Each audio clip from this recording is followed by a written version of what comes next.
오늘 본문의 말씀은 하나님께서 구원하신 것이 무엇인가에 대한 중요한 가르침을 그 세대에게 전하시고 이 본문을 또 읽는 우리에게 또 분명하게 주님이 전하시고자 기록된 말씀입니다. 예룻바알, 바알과 다투었다는 이름을 기드온이 갖게 됐습니다. 여러분, 지난주에 기드온에 대해서 제가 잠깐 말씀을 드렸는데요. 영어로 기디언이죠. 제가 좋아하는 미국 드라마에 기디언이라는 인물이 있습니다. 크리미널 마인드라고 수사물을 이끌었던 아주 탁월한 사람이었는데요.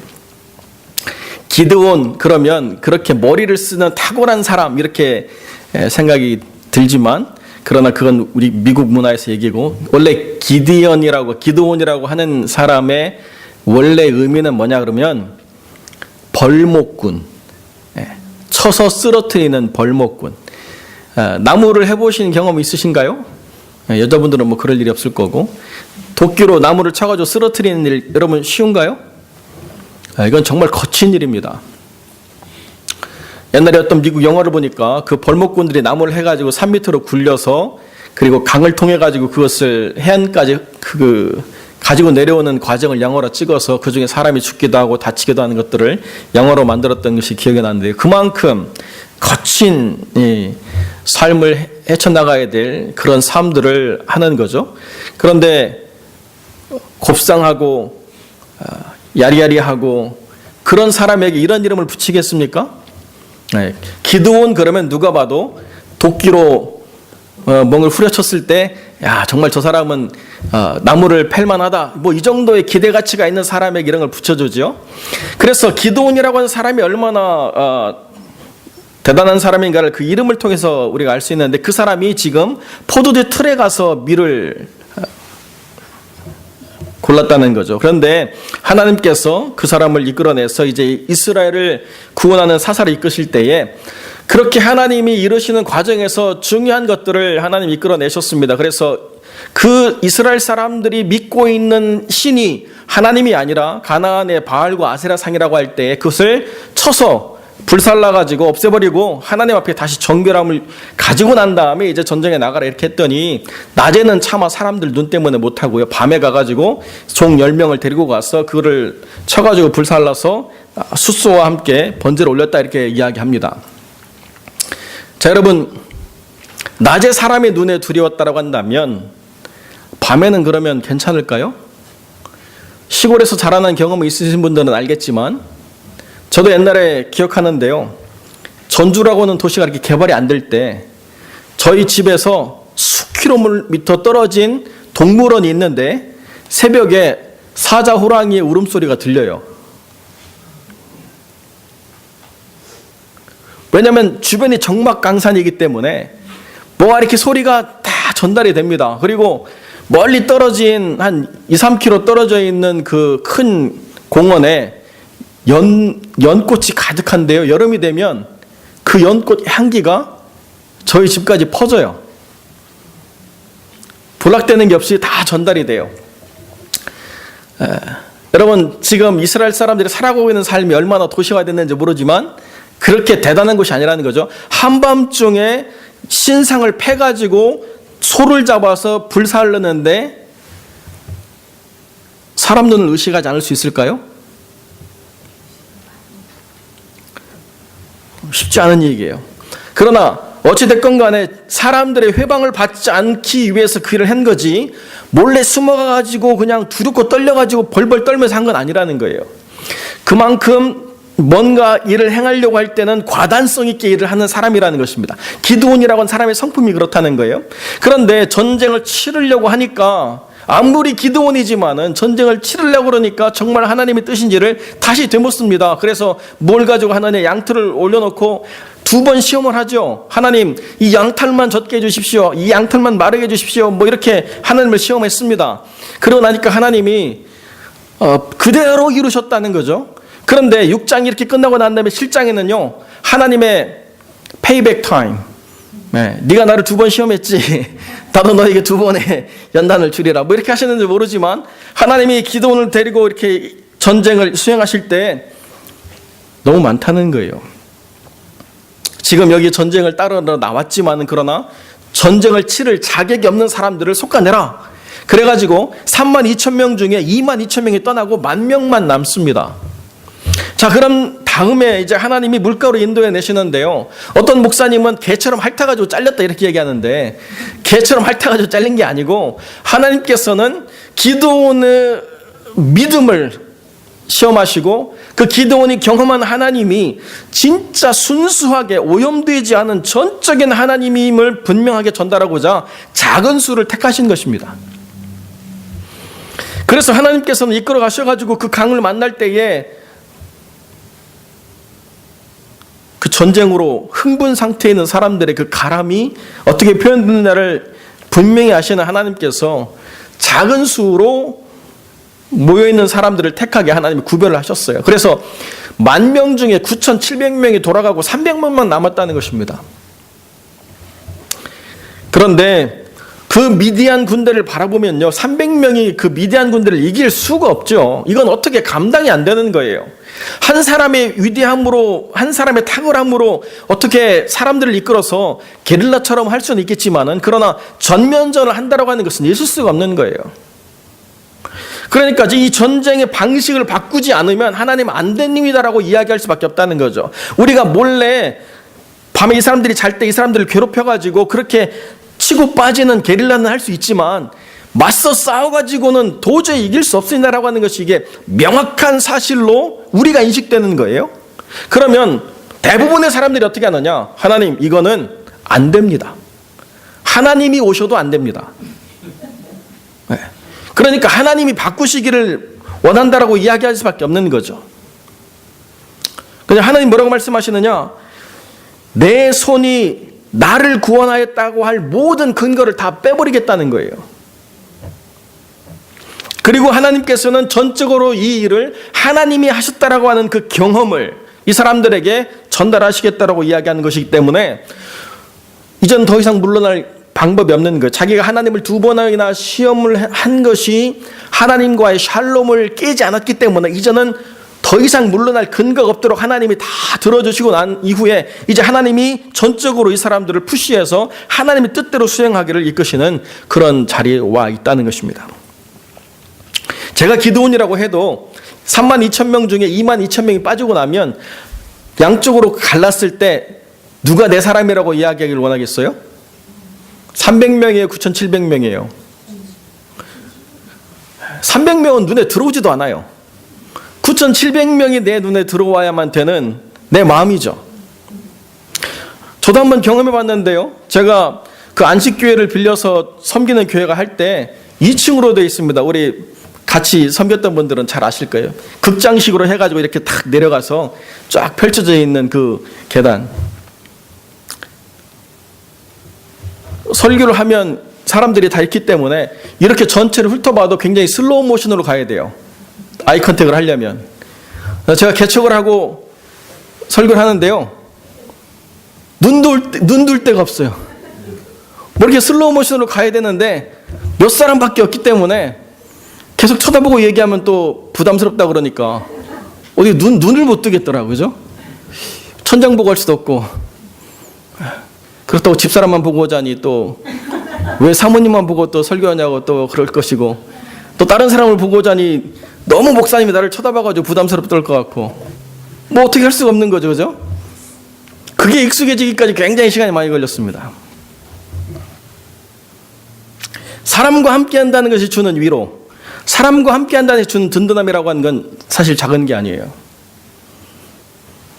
우리가 누구와 함께 할 수 있다고 하는 것만큼 우리의 삶이 보호를 받는다라고 하는 느낌을 갖는 게 없죠, 사실은. 그렇기 때문에 이민자들의 삶이라고 하는 것이 늘 불안하다라고 생각이 드는 것입니다.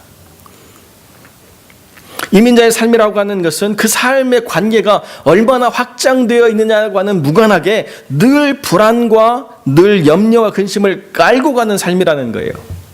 그렇기 때문에 약간은 정신적으로 건강하지 않은 상태를 가지고 살아가게 되어 있습니다.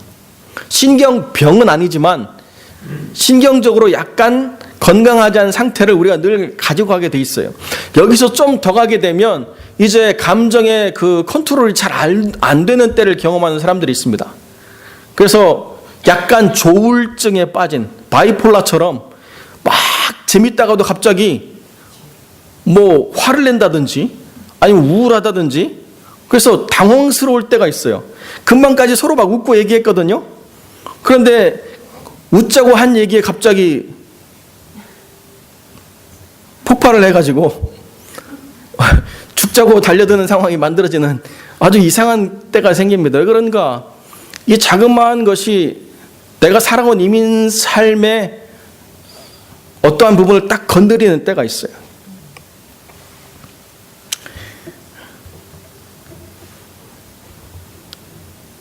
뭐 꼭 이민 삶이 아닌데 제가 그 남자들은 또 힘든 때가 또 군대 아니겠습니까? 그래서 고참 중에 자기가 굉장히 후임병들을 인격적으로 대한다고 하는 고참이 있어요. 근데 우리가 보면 거의 미친 사람이에요. 그러니까 처음에 뭐 얘기하면서 점점 자기가 열받는 스타일이 있죠. 말로 하다가 갑자기 툭툭 치다가 뭐 발로 차고 막 갑자기 광부하는 스타일이에요. 그러면서 늘 하는 얘기가 뭐냐? 나는 너희를 인격적으로 대하려고 노력하고 있다는 거예요. 차라리 말이나 말지. 늘 그렇게 한다 그러면서 자기 스스로가 이야기하면서 자기가 받았던 그 상황들이 자기가 곱씹는 거예요. 그러면서 자기는 굉장히 잘해주고 있다고 착각하는, 상처가 하나도 치유 안 돼가지고 늘 그런 일을 반복하는 부분이 있는 거죠. 이민자의 삶에도 그런 사람들을 가끔씩 보게 될 때가 있어요. 사람들이 나에게 줬던 상처, 그래서 사람들을 기피하고 싶은 마음과 또 사람 없이는 살 수 없는 이 어떤 모순된 상황을 엮어나가는데 굉장히 힘들어가지고 굉장히 어려운 부분들이 있는 거죠. 기드온의 삶이라고 하는 건 과연 어떤가? 나와 함께 하시는 하나님, 보다 더 중요한 건 뭐냐면 나와 함께하는 사람들이 있었다는 거예요. 그런데 하나님께서는 어떻게 하시느냐? 나와 함께한 사람들을 배제하고 나와 함께 하시는 하나님을 경험해 보라고 지금 역사하신다는 것입니다. 한 번 하나님이 어떤 감동을 주셔가지고 그렇게 바울과 아셀의 상을 찍어버리는 그런 어떤 경험적인 것을 한 번 해볼 수는 있지만은, 그러나 지금 하나님이 이끄시는 과정은 뭐냐면 어느 한 번의 사건으로 되는 것이 아니라 개인의 경험이 공동체가 공유할 수 있는 영적인 원리가 되도록 너를 사용하겠다라고 이야기할 때는 단회적으로 한 번 해보는 것과는 전혀 무관한, 지속적으로 이 원칙을 지켜낼 수 있는 근거를 내가 얻지 않으면 한 번 해본 거 가지고는 안 되는 거예요. 사람들이 자꾸 한 번 해보는 거 가지고 뭔가를 얘기하려고 그러는데요, 하나님은 한 번 해보는 거 가지고는 그것이 삶의 원리가 될 수 없다는 것입니다. 그렇게 하나님이 한 번 경험해 본 사람을 어디로 이끌어 가시길 원하느냐라고 이야기하면 전적으로 하나님을 의지하는 상황으로 하나님 이끌어 가세요. 기드온이 첫 단추를 잘못 낀 거죠. 큰 용사할 때 하나님 여기서 멈춥시다 해야 되는데 큰 용사할 때부터 반응을 해가지고 하나님 계속 몰아가셔서 도저히 벗어나갈 수 없는 그런 지경까지 이제 몰아가신 거예요. 마틴 루터 킹 목사님이 그 얘기 하시더라고요. 자기는 원래 그렇게 선대에 설 의지가 없었대요. 근데 설교 한번 하고 나니까 모든 사람들이 이제 마틴 루터 킹이 우리를 이끌 거라고 얘기해가지고 어쩔 수 없이 자기가 선대에 섰다는 거예요. 거기서 그 밤에 설교 한번 너무 과하게 하셔가지고 모든 사람들의 영적 지도자로 킹 목사님을 사람들이 이끌어가게 된 거죠. 그러니까 자기도 모르는 사이에 그 자리에 선 거예요. 결국 그래서 I have a dream이라는 그 유명한 메시지를 전했었는지 모르겠지만 됐기 때문에 간 게 아니고 그 자리에 있기 때문에 되어진 거죠. 기드온도 마찬가지예요. 하나님을 경험하는 그 사건 속에서 바알을 이긴 자라고 하는 이름을 얻고 나니까 이제 어떻게 하느냐, 하나님이 너의 개인의 경험이 아니라 이것이 공동체의 원리가 되도록 네 삶을 헌신해라, 하나님 그렇게 이끌어 가신다는 거죠. 그래서 하나님이 그 계획의 모든 걸음걸음을 하나님의 방법대로 하나님 이끌어 가가지고 전혀 기드온의 생각이나 기드온의 계획이나 기드온의 어떤 성격이 주장하는 바로 여지를 전혀 두시지 않고 철저하게 하나님이 원하시는 방식으로 막 이끌어 가세요. 이렇게 하나님 몰아가실 때 너무 당황스럽고 너무 근심스러운 부분들이 있죠. 사실은 내가 이걸 감당할 수 있을까? 내가 이걸 좀 피할 길이 있을까? 굉장히 고민스러운 부분이 있는데 이런 기도원의 고민과 염려라고 하는 것에 대해서 전혀 성경은 여지를 두지 않습니다. 절적으로 하나님을 의지하는 방식으로만 하나님 이끌어가세요. 이제 어쩔 수 없이 300명밖에는 나에게 주어진 사람이 없다는 거예요. 그러면 어떻게 할 것인가 라고 하는 질문을 우리가 해봐야 된다는 거죠. 이 300명에게 내가 경험한 하나님을 심어주지 않고서는 300명도 의미가 없게 되는 상황이 되잖아요. 그때 전적으로 하나님의 음성에 귀 기울이게 되는 경청의 때를 우리가 경험하게 된다는 것입니다. 너무 많으면요, 하나님의 소리가 묻히게 돼 있어요. 주변에 사람의 소리가 많고 내 생각이 많고 내 뜻과 계획이 많아지면 많아질수록 무엇이 묻히게 되느냐? 하나님의 말씀을 내가 듣고자 하는 경청이라는 것이 사라지게 돼요. 내 판단, 내 취향, 내 기호, 내 능력, 그리고 나와 함께 할 수 있는 사람들을 가지고 내가 모든 것을 짜려고 하지, 다 배제하고 하나님 한 분만을 내가 놓고 이 문제를 해결했습니다. 이것이 잘 안 돼요. 그렇기 때문에 가난이 유익이라는 거예요. 그렇기 때문에 가난이 유익이다라고 이야기할 때 그 가난이라고 하는 것이 주는 절대적인 의존, 이것이 주님을 깊이 경험하게 하는 중요한 부분이 된다는 것입니다. 하나님께서는 기드온이 아니라 할지라도, 더 나아가서 300명이 없다고 할지라도, 마치 아람 군대를 하나님께서 해결해 버리신 것처럼 그 한밤중에 18만 명이나 되는 사람들이 그 하나님의 천사에 의해서 다 생명을 잃어버리는 방식으로도 얼마든지 하나님이 역사하실 수 있었어요. 애국 군대가 그 홍해를 뛰어들었다가 다 수장된 것처럼 그 지금 강물을 하나님이 막으시고 전쟁을 일으키셔서 하나님의 방법으로 얼마든지 하나님이 그 모든 것들을 행하실 수 있었다는 것입니다. 그러나 정말 중요한 게 뭐냐? 이 공동체가 이 땅을 살아감에 있어서 가져야 될 원리가 무엇인가를 배우는 것은 하나님이 한 번 뭔가 기적을 만드시는 것으로 되는 것이 아니라 하나님을 깊이 경험한 사람들이 철저하게 주어진 삶 속에서 계속적으로 하나님을 의지하며 살아가는 삶의 방식이 세워질 때 비로소 하나님이 이 땅을 살리시는 일들이 가능하게 된다는 것입니다. 하나님께서 역사하시지 못하기 때문에 이 문제가 지속되는 것이 아니라 하나님을 철저하게 의지하는 사람들을 세워주지 못하기 때문에 문제가 되고 위기가 될 수밖에 없다는 것이죠. 베이커스필드라고 하는 이 땅을 우리가 살아가면서 늘 이야기합니다. 베이커스필드는 뭐가 어떻고 이야기하는데, 베이커스필드라고 하는 이 땅을 살아가는 우리의 삶에서 하나님을 얼마나 깊이 경험하느냐가 이 땅이 우리에게 주는 것이 무엇인가를 판단하는 것보다 더 중요한 가치를 우리에게 깨닫게 한다는 것이죠. 이 땅은 하나님을 진정으로 경유하는 사람들을 필요로 하고 있다는 거예요. 그것이 어디든지 마찬가지인데요. 제가 여기 와서 얻는 유익이 뭐냐라고 이야기하면 사람들의 소리가 잦아들고 하나님의 음성을 경청할 수 있는 그런 상황, 그런 조건이 되었다라고 하는 것을 우리가 보는 거죠.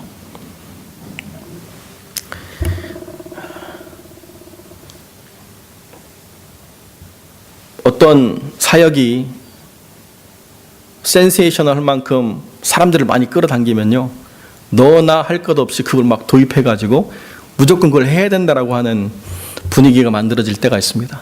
그것이 우리 교회에 맞는 것인지 우리가 추구해야 될 것인지를 따지지 않고 그것을 통해서 교회가 더 많은 사람들을 얻을 수 있다고 한다면 그게 정답이다라고 이야기하는 거죠. 마치 그것은 등소평이 얘기했던 흑묘, 백묘와 똑같은 얘기예요. 쥐 잡는데 고양이 색깔이 하얗든지 까맣든지 아무런 의미가 없다. 쥐를 잡으면 된다라고 하는 거죠. 그래서 중국이라고 하는 나라가 개방화되고 공산주의를 벗어나는 데 중요한 선택을 했던 것이 바로 등소평의 그 일원 아니겠습니까? 자기들이 그 주장했던 이념을 버려버렸어요. 그러고 나니까 중국이라고 하는 나라가 공산주의도 아니고 자본주의도 아니고 이상한 나라가 되어버리고 말았지만은, 그런데 그거는 중국 사람들의 삶을 윤택하게 하는 하나의 방식이었기 때문에 사람들이 저항하지 않았죠. 교회는 어떻습니까? 교회도 그런 방식으로 우리가 이야기해서 무엇을 믿느냐가 중요한 게 아니라 많이 모이는 게 중요하다고 이야기하는 순간부터 교회는 무엇이냐에 대한 정체성을 사람들이 잃어버리기 시작했다는 거예요. 내 손이 나를 구원하였다라고 할 것들이 없는 상태가 오히려 더 순수함을 지켰던 부분이 있었다는 거죠. 전적으로 하나님이 하셨다라고 하는 것을 경험하는 상태가 더 깊은 가치와 깊은 가르침이 되었다는 것을 우리가 잃어버려서는 안 된다는 것입니다. 그렇기 때문에 여러분, 우리가 추구해야 될 영적 가치가 어떤 면에서는 더 높고 더 고결하고 더 순전한 것이 될 수 있다는 거예요. 남들과 맞추어 가려고 하면요, 남들과 맞추어 가려고 하는 그 생각을 갖는 순간부터 우리는 퇴보할 수밖에 없다는 것입니다. 남이 얼마나 하는지를 보면서 내 신앙의 수준을 거기다 맞추려고 하면, 그러면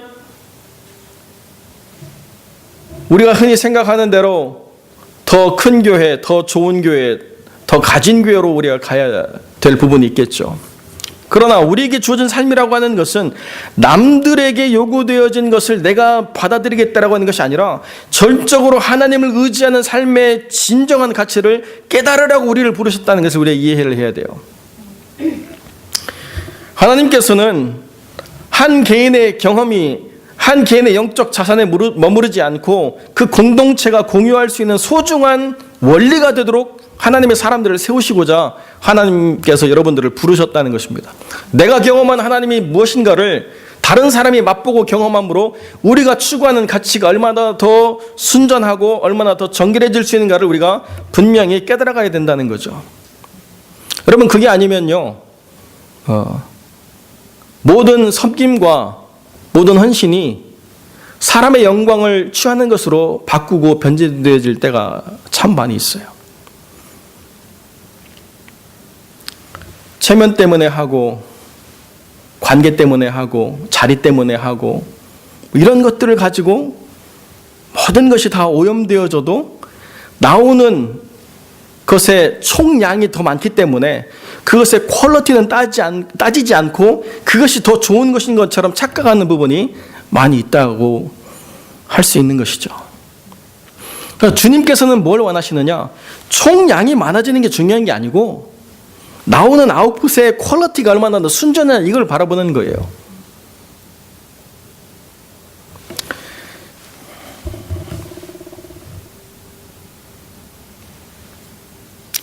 모르겠습니다. 제가 세상 물정을 잘 몰라서 그렇지만 여자분들이 끼고 다니는 그 귀중품들이 다 제 눈에는 비슷비슷하게 보여요.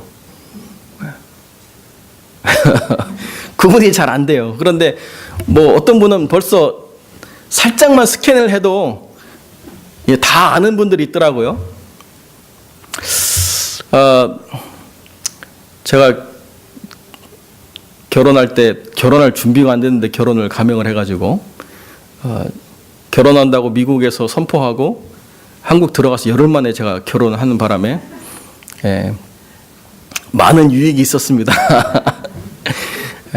제 아내한테 미국 가서 다 해줄게 이렇게 하고 사실 미국 가서 별로 못 해줬거든요. 아마 그렇게 안 했으면 제가 결혼을 하지 못하지 않았을까 이런 생각도 하게 되는데요. 가끔씩 이렇게 약속한 것들이 기억에 나서 이렇게 보게 되면 싼 게 나와요. 싼 게. 왜 쌀까 이렇게 보면 겉으로 보기에는 멀쩡한데 거기에 나와 있는 퀄리티가 차이가 많이 나더라고요. 제가 LA에 있을 때 그 다운타운 7가에 있는 그 주얼리 거리에서 계셨던 장로님 한 분 계신데 저한테 싹 보여줘요. 목사님이 뭔지 아세요? 똑같은 눈으로 보는데 그분은 알고 저는 모르더라고요. 이게 10,000불짜리 금입니다. 그런데 여러분, 금이 어떻게 생겼어요? 노랗게 찬란하게 빛나잖아요. 아니에요. 어떻게 오느냐? 꼭 납덩어리처럼 그렇게 와요. 근데 그걸 녹이니까 노란 금 색깔이 나오는 거예요. 여러분한테 만불놓치 금을 던져놔도 여러분이 발로 차고 갈 가능성이 많아요. 보석을 보여주는데 어떤 게 더 비싸겠습니까? 제가 보니까 이게 크고 더 이뻐요. 이건 비싼 게 아니고요. 이게 비싼 거예요. 근데 그건 이거의 4분의 1밖에 안 되는데 값은 어마어마하게 비싸더라고요. 왜 그래요? 퀄리티가 다르기 때문에. 신앙은요, 퀀터티로 얘기하는 게 아니에요. 퀄리티로 얘기하는 거예요. 내가 어떤 신앙을 가졌느냐는 얼마나 한 총량을 만들어내느냐는 별로 의미가 없어요. 얼마한 퀄리티를 만들어내느냐가 진짜 가치예요. 그렇기 때문에 그 퀄리티를 만들어내기 위해서는요, 그 퀄리티를 떨어지는 것들을 버려야 돼요. 여러분, 세공을 할 때 보면 이만한 원석을 깎아가지고 얼마나 만들어요? 이만하게 만들어요. 얼마나 아깝습니까? 그런데 세공사들이요, 가차없이 쳐내요. 그리고 나서 만들어낸 건 이만한데 값은 어떻게 붙여요? 잘라낸 거 다 합쳐가지고 이게 합쳐서 나오잖아요. 그 가치를 만들어낼 수 있는 것에 집중하니까 그 가치를 지불하는 사람들이 알든 모르든 그 값을 지불하고 사게 돼 있어요. 근데 믿음도 마찬가지인데요. 믿음에 대한 가치를 분명히 아는 사람은요, 전부를 팔아서 그 밭을 살 이유를 알고 과감없이 그걸 행하게 돼 있어요. 그런데 그 감추어진 보화의 가치를 모르면요, 내가 계산해가지고는 값이 안 나와. 이거는 값을 매길 수 없어요. 왜? 너무 싸가지고. 이건 값을 매길 수 없는 거예요. 지난주에도 그런 얘기 했죠. 요즘 북한 땅 매입하는 게 유행이래요. 한국에서. 네? 그래가지고 어떤 사람이 나와서 100원으로도 구입할 땅이 있습니다.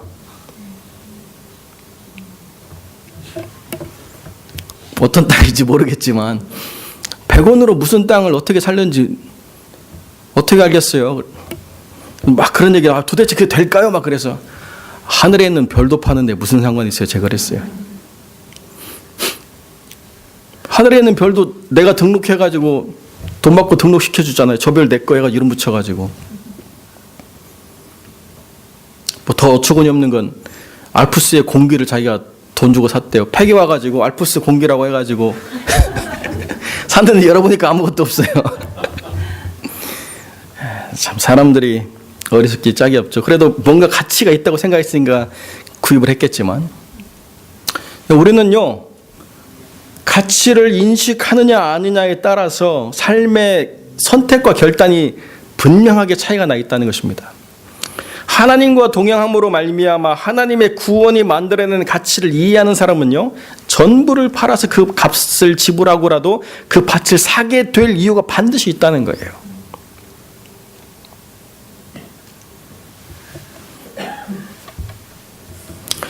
이것이 우리가 살아가는 삶에 미치는 영향력이라고 하는 것은 어마어마한 것입니다. 이 땅과 내 생에 있어서 엄청난 하나님의 은혜를 누리는 중요한 근거가 어떻게 하나님을 경험해서 그 하나님을 경험한 삶이 살아가는 삶의 원리가 되도록 가르쳤느냐에 달려 있다는 것입니다.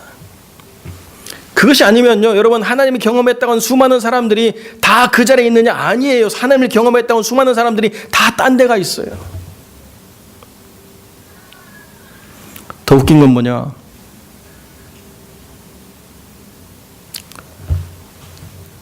그리고 자기 자신을 합리화하는 것에 전혀 충돌을 안 일으킨다는 거예요.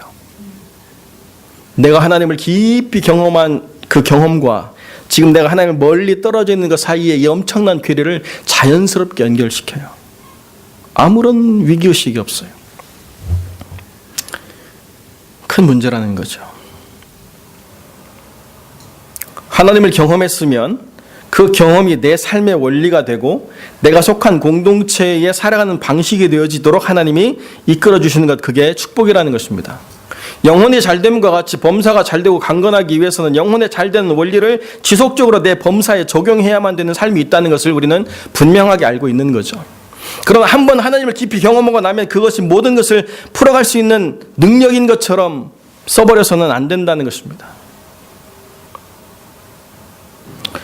기드온은 어쩔 수 없이 하나님이 내모르셔서 이렇게 삶의 자리에서 자기가 원하지 않는 선택을 함에도 불구하고 자기의 내면의 갈등이나 감정이 어떤 동요가 어떤 것인지는 성경에 다 침묵하기 때문에 말하지 않지만 그러나 그럼에도 불구하고 하나님을 의뢰해서 한 걸음을 내딛었다는 것이 그 믿음의 선택이라고 우리에게 얘기해 주고 있습니다.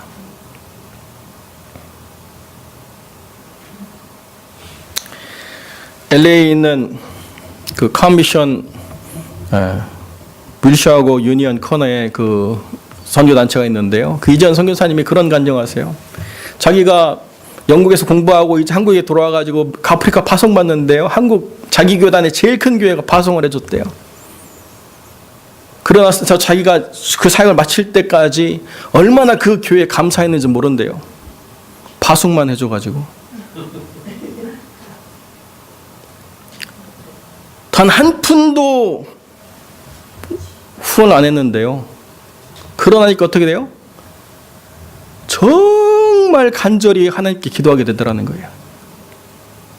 그렇게 큰 교회가 자기를 파송했을 때 이렇게 자기를 보낼 거라고는 상상을 못 했는데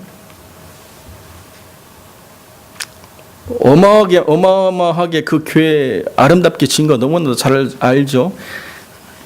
주일 저녁 예배 가면요, 막 모든 사람들이 그 저녁 예배 모여가지고 마지막 찬양, 하늘에 계신 우리 아버지 이름 거룩하옵소서. 그걸 또 막 온갖 파이프 오르간으로 또 막 장음하게 깔아가고 또 트럼펫 주자가 또 막 하고 어마어마하게 막 예배가 막 화려한 예배, 압도되는 그 장엄함이 있는데요. 영적으로 달아보면 뭐예요? 그 장엄함의 무게를 정말로 만들어낼까 의심스러운 부분이 있다는 거죠. 감비아에 가가지고 정말 하나님 한 분만 의지하고 나니까요, 감비아 사람들에게 어마어마한 영향력을 미치는 사람이 됐다는 거죠. 자기가 가르친 여제자가 대통령의 부인이 돼가지고 자기는 거의 국빈급으로 대우를 받는다는 거예요. 선교사들이 무슨 문제가 있어서 추방당할 것 같으면 다 자기가 해결한다는 거죠. 큰 교회가 후원해서요? 아니에요. 철저하게 하나님을 의지하고 난 결과라는 거죠. 지금 미국에 왔어서도 무슨 후원을 받아서 하는 게 아니지만은 하나님의 그를 통해서 이러실 일들을 이끌어 가시면서 능력 있게 사역하고 있다는 거죠. 당당하게 사역하도록 하나님 이끄시는 거예요. 만약에 사람을 의지했다라고 한다면 그 사람의 종로로 살 수밖에 없잖아요. 사람을 의지하지 않으니까 당당하게 사역할 수 있는 거예요. 우리 삶도 마찬가지입니다. 하나님을 깊이 경험하면 상황과 조건 때문에 어쩔 수 없다라고 이야기하는 것이 아니라 상황과 조건이 나 때문에 바뀐다는 것을 증거하는 삶을 살아갈 수 있게 된다라고 이야기한다는 것입니다. 누구 때문이 아니라 나 때문에 이 교회는 바뀔 수 있다라고 이야기하는 거고, 어떤 상황 때문에 뭐 아니라 나로 인해서 이 교회가 새롭게 되어진다라고 이야기할 수 있는 삶, 그것이 저와 여러분에게 주어진 삶이라는 것을 기억하시고 여러분의 체험이 이 공동체의 원리가 되도록 하나님께 헌신하는 복된 영혼들이 되시기를 주님의 이름으로 간절히 축원드립니다. 기도하겠습니다. 참 좋으신 아버지 하나님, 감사와 영광을 주께 돌립니다. 여기 하나님을 깊이 경험한 하나님의 사람들이 그 깊이 경험한 하나님 영광을 위하여 삶을 헌신하게 하시고 그 삶의 수고를 통하여 또한 이 교회가 서로를 세우며 서로의 지경을 넓혀가는 거룩한 삶의 원리들을 풍성하게 만들어가는 교회 될 수 있도록 주님 은혜를 베풀어 주시옵소서. 주님께서 이 모든 삶을 다스리시고 선하게 이끌어 인도하여 주시길 간절히 소망하며 거룩하신 우리 주 예수 그리스도 이름으로 기도드립니다. 아멘.